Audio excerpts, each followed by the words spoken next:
primeiro ano, sejam bem-vindos à nossa aula de português e hoje nós vamos falar sobre sintaxe do período simples. Antes disso, vamos ver a definição de morfologia e sintaxe. Morfologia é a área da gramática que organiza as palavras em classes gramaticais, de acordo com o significado, com o seu significado e com o fato de serem variáveis ou não.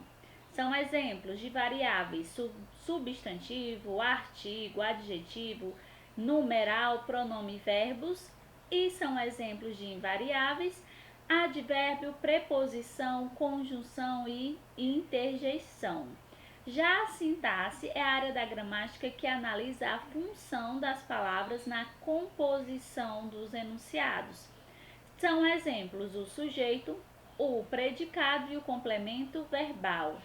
E a morfossintaxe leva em consideração tanto a classe gramatical quanto a função das palavras nas frases. Então vamos à leitura do texto. Elga, quando você tiver problemas, lembre-se de quem está com você. Elga diz, boa ideia. Os problemas parecerão nada diante disso. Bom, gente, o humor vem da forma como Elga interpreta a fala do marido. Evidentemente, ele quis dizer que se ela se lembrasse dele nos momentos difíceis, iria se sentir melhor, porque perceberia que tem ao seu lado um companheiro cheio de qualidades. No entanto, Elga entende o conselho de outra forma. Para ela, lembrar do marido, da presença dele, é útil porque quando comparados ao péssimo conjunto de atributos de seu companheiro, os problemas dela parecem insignificantes. E aí, gente, falando sobre esse texto, é possível ver nesse diálogo 3 frases. Elga, quando você tiver problemas, lembre-se de quem está com você, né? São 3 sequências de palavras com sentido completo. Segundo exemplo, boa ideia.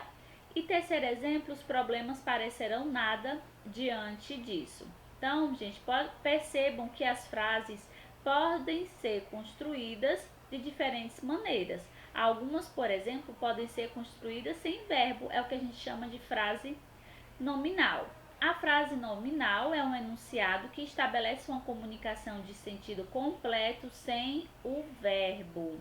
Então, aqui, boa ideia é um exemplo de frase nominal. Olha outro exemplo. Quanta energia e perseverança. Jogada notável essa. Aqui, ó, é uma frase, ou seja, um enunciado que estabelece uma comunicação de sentido completo sem o verbo. E temos também a frase verbal, que a gente conhece por quê? Por oração. O nome é oração, é um enunciado que se forma com o verbo ou com uma locução verbal. Este filme causou grande impacto entre o público. A inflação deve continuar sob controle. Então, causou o verbo, deve continuar a locução verbal. Portanto, isso aqui é um exemplo, os dois, né, são exemplos de oração, ou seja, de frases verbais. Bom, gente, a oração ela pode estar organizada, ela pode se organizar de 2 maneiras. A ordem direta, que é quando é formada nesta sequência: sujeito mais verbo mais complemento ou predicativo. E ordem indireta, quando ocorre a inversão da ordem direta, ou seja, verbo, sujeito, complemento, complemento, verbo, sujeito.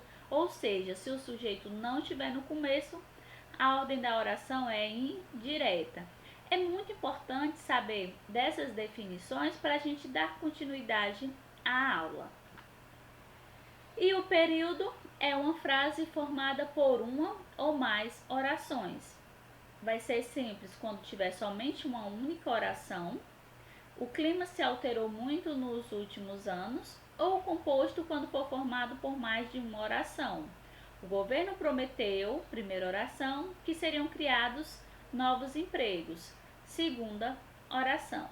Então, vimos a definição aí de morfologia, de sintaxe, de frase, de oração e de período.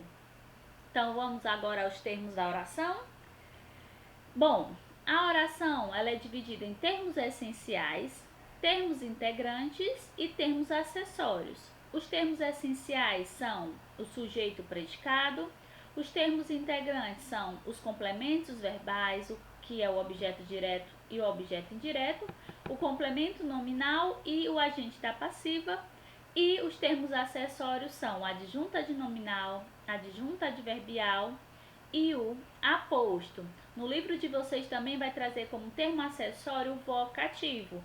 Então, eu vou falar no final da aula sobre o vocativo, tá certo? Em alguns materiais, alguns gramáticos não consideram o vocativo como termo acessório, mas no material de apoio de vocês considera. Então, os termos essenciais, sujeito e predicado. O sujeito é o elemento de quem se declara alguma coisa e o predicado é tudo que se diz sobre o sujeito. No predicado a gente pode encontrar o verbo, então todo predicado tem um verbo e esse verbo geralmente concorda em número e pessoa com quem? Com o sujeito. Então vamos aqui ao exemplo. Elga e eu não nos falamos. Sujeito, Elga e eu não nos falamos, predicado. O verbo aqui, ó, falamos, e esse verbo concorda em gênero não, em número e pessoa com o sujeito, que é Elga e eu. Quais são os tipos de sujeito? Bom, o sujeito pode ser simples, quando tem só um núcleo. A noite fria cobre o deserto. Noite, aqui é o núcleo. Composto, quando tem mais de um núcleo. A vida e a música de Renato Russo foram lembradas no festival. O sujeito, a vida e a música de Renato Russo. Os núcleos do sujeito, vida, música. Oculto, quando é identificado pela desinência verbal ou pela sua existência em oração anterior. Já lemos o romance dessa autora. Quem é o sujeito oculto? Nós. É possível perceber aqui pela desinência verbal do verbo lemos. Indeterminado, quando não aparece identificado na oração, nem pode ser identificado de maneira alguma. Notificaram a saída do gerente. Isso aqui é o predicado. Quem é o sujeito? Indeterminado. Fala-se em mudanças radicais. Qual é o sujeito? Indeterminado. Oração sem sujeito, formado somente pelo predicado, cuja declaração não se refere a nenhum ser. Houve manifestações na praça. Era no carnaval. Faz calor aqui. E agora, vamos aos tipos de predicado. Ainda estamos falando sobre os termos essenciais. O predicado pode ser nominal, quando apresenta verbo de ligação e o seu núcleo é o nome. A cliente ficou satisfeita, ficou verbo de ligação, satisfeita é o núcleo do predicado. Predicado verbal, quando apresenta verbo significativo, ou seja, verbo de ação, que é o seu núcleo. Os maratonistas vieram de vários países. Vieram é o verbo significativo e ele é o núcleo do predicado. Predicado verbo nominal é quando apresenta dois núcleos, um verbal, com verbo significativo, e um nominal, que é o predicativo. O nadador recebeu emocionado a medalha de ouro. Então veja só, recebeu emocionado, recebeu é o verbo, emocional é o nome, portanto aqui é um predicado verbo nominal. Agora vamos falar sobre os termos integrantes, complementos verbais, objeto direto e objeto indireto. O objeto direto é o complemento que se liga ao verbo sem o auxílio da preposição, vai direto, sem auxílio nenhum, sem preposição. A tecnologia tem possibilitado avanços notáveis. Avanços notáveis é o objeto direto e aqui não há nenhuma preposição. Então, é um complemento que se liga ao verbo, ó, tem possibilitado sem o auxílio da preposição. Os pais ofereceram ajuda financeira ao filho. Ajuda financeira é o objeto direto, é um complemento do verbo oferecer e não há auxílio aqui de nenhuma preposição. Objeto indireto é o complemento que se liga ao verbo transitivo indireto ou ao verbo transitivo direto por meio de uma preposição, ou seja, é um complemento do verbo com o uso da preposição, auxiliado pelo uso da preposição. Os Estados Unidos resistem à crise econômica. A crise econômica é o objeto indireto, ou seja, é um complemento que se liga ao verbo com o auxílio da preposição. Que preposição é essa? O a. A empresa enviou uma mensagem aos clientes. Aos clientes é o objeto indireto, ou seja, é um complemento verbal que se liga ao verbo enviou por meio de uma preposição, que é a preposição a. Uma observação muito importante: os pronomes pessoais oblíquos, o, a, os e as, funcionam sempre como objeto direto. Nossa resposta deixou constrangido. Vou recebê-los amanhã. Nesse caso aqui, o o e o los são objetos, certo? Direto, porque são complementos verbais, tá bom? E os pronomes oblíquos, nesse caso aqui, são exigidos quando a linguagem é padrão, quando a situação exige uma linguagem, um registro mais formal da língua portuguesa, tá bom? E quando é constituído pelos pronomes pessoais oblíquos, me, ti, li, nos, vos, lis, e pelo reflexivo se, o objeto indireto não vem ligado ao verbo com preposição. Você confiou-me teus segredos. O me aqui é um objeto indireto, no entanto, esse objeto indireto, ele não tem nenhuma preposição, ele não vem ligado com nenhuma preposição. Outro termo integrante, o complemento nominal, é o termo da oração que completa nomes, isto é, completa o sentido do substantivo, do adjetivo e do advérbio. E ele vem preposicionado, ou seja, vem com preposição. Vamos aos exemplos. A moça tinha pavor de lugares altos. De lugares altos é o complemento nominal, porque completa o sentido do substantivo, pavor. Segundo exemplo, o estagiário estava satisfeito com o serviço. Com o serviço é o complemento nominal, porque completa o sentido do adjetivo satisfeito. A fábrica ficava longe do centro. Do centro é o complemento nominal, que completa o sentido do advérbio longe. E o agente da passiva, outro termo integrante. Vamos ao exemplo.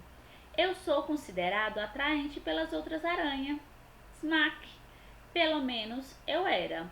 No texto, a expressão pelas outras aranhas é responsável pela ação verbal sou considerada, ou seja, pelas outras aranhas é um agente da passiva. E o que é um agente da passiva, professora? Lembra aí?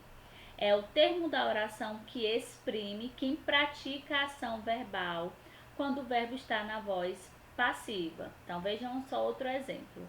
Raquel foi pedida em casamento por seu melhor amigo. Esse por seu melhor amigo é o agente da passiva, ou seja, ele é o responsável pela ação verbal do verbo. Aqui, ó, foi pedida. Foi pedida por quem? Por seu melhor amigo. Então, quem aqui é responsável pela ação verbal é esse termo que a gente chama de agente da passiva e é um dos termos integrantes de qual que a gente está falando. Agora, para finalizar, vamos aos termos acessórios e para começar também vamos falar sobre o adjunto adnominal. Ele determina, ele especifica ou qualifica somente substantivos concretos ou abstratos. Nem sempre, galera, o adjunto adnominal vem precedido de preposição e às vezes ele pode indicar posse. Então vamos aos exemplos. Nossa amizade de infância durou longos anos. O nossa aqui é um adjunto adnominal porque especifica o substantivo amizade. De infância é um adjunto adnominal porque especifica a palavra amizade. E longos também é um adjunto adnominal porque especifica o substantivo anos. Tem outro exemplo, segundo exemplo, os dois filmes já estavam nos cinemas.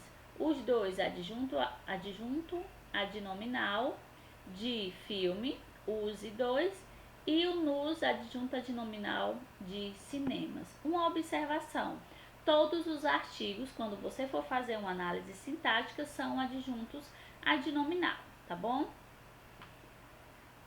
Caso haja um termo preposicionado ligado a um substantivo, esse termo pode ser tanto complemento nominal quanto adjunto adnominal. Se o substantivo tem sentido incompleto e o termo com preposição é o paciente, ocorre o complemento nominal. Mas quando esse termo é o agente, ele funciona como adjunto adnominal. Observe aqui estes exemplos. O benefício ao idoso é necessário. Esse ao idoso aqui é um complemento nominal porque ele é paciente, tá certo? É o agente paciente.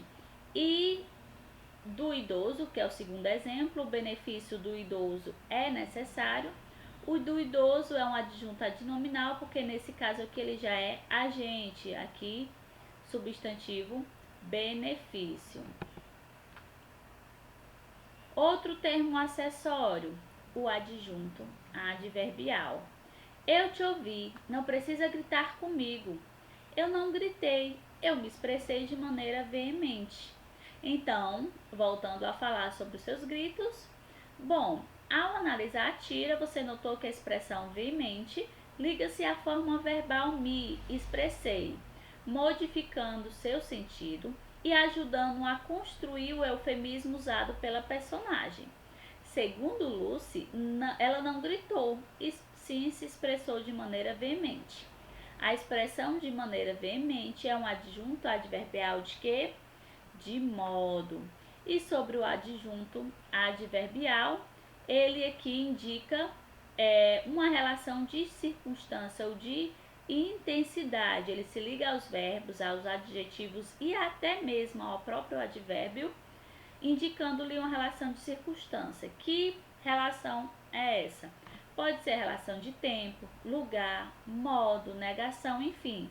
São diversas as relações de circunstâncias que o advérbio indica.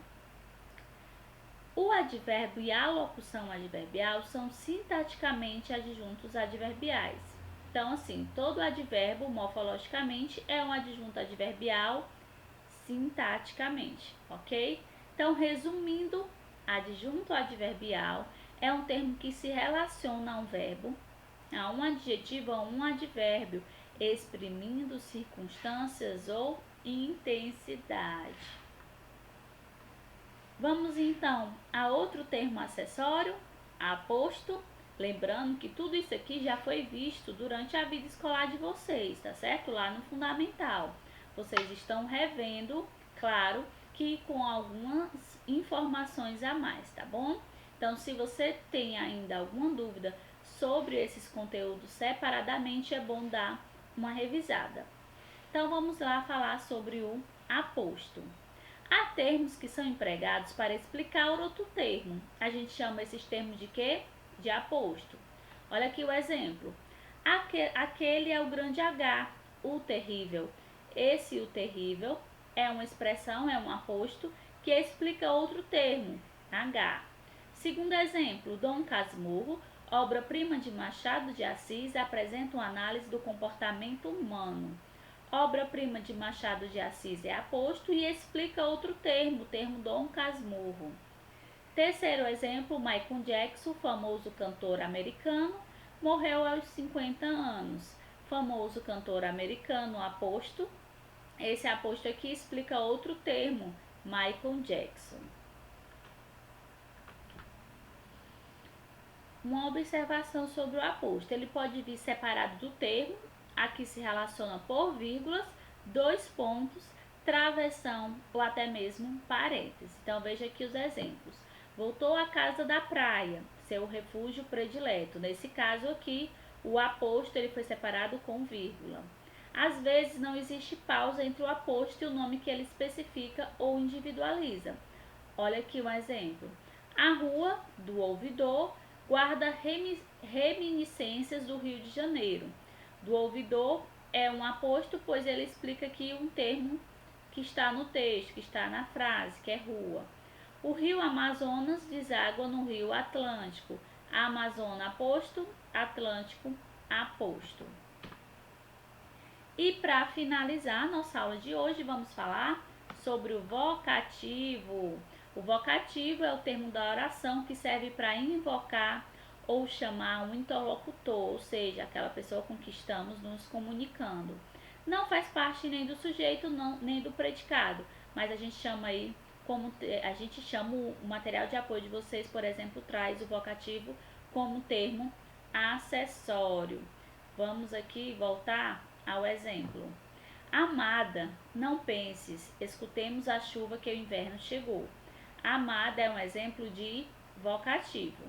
E o sino chora em lúgubres reponsos. Pobre Afonsos, outro exemplo aí de vocativo. O vocativo ele deve sempre aparecer por vírgulas, qualquer que seja a sua posição na frase, no começo, no meio ou no fim. Se tiver no meio, se o vocativo estiver no meio, é vírgula antes e vírgula depois. Bom, gente, a nossa aula de hoje acabou. Qualquer dúvida, me chama no chat no horário da aula de vocês e resolvam a atividade no material de apoio. Um beijo e até logo!